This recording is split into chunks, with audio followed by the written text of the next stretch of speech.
Dear learners, Namaskar. I extend a warm welcome to all of you to this online course available on MOOCs.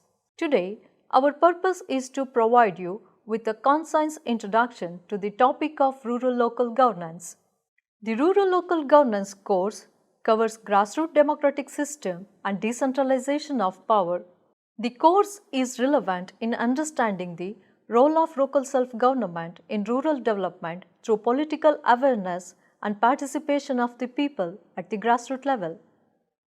The course also covers rural development programs which is introduced by the state and central government of India. In this regard, the course will help the students, researchers, scholars to gain the knowledge in the area of rural local governance. This course can work as a study material for civil service aspirants.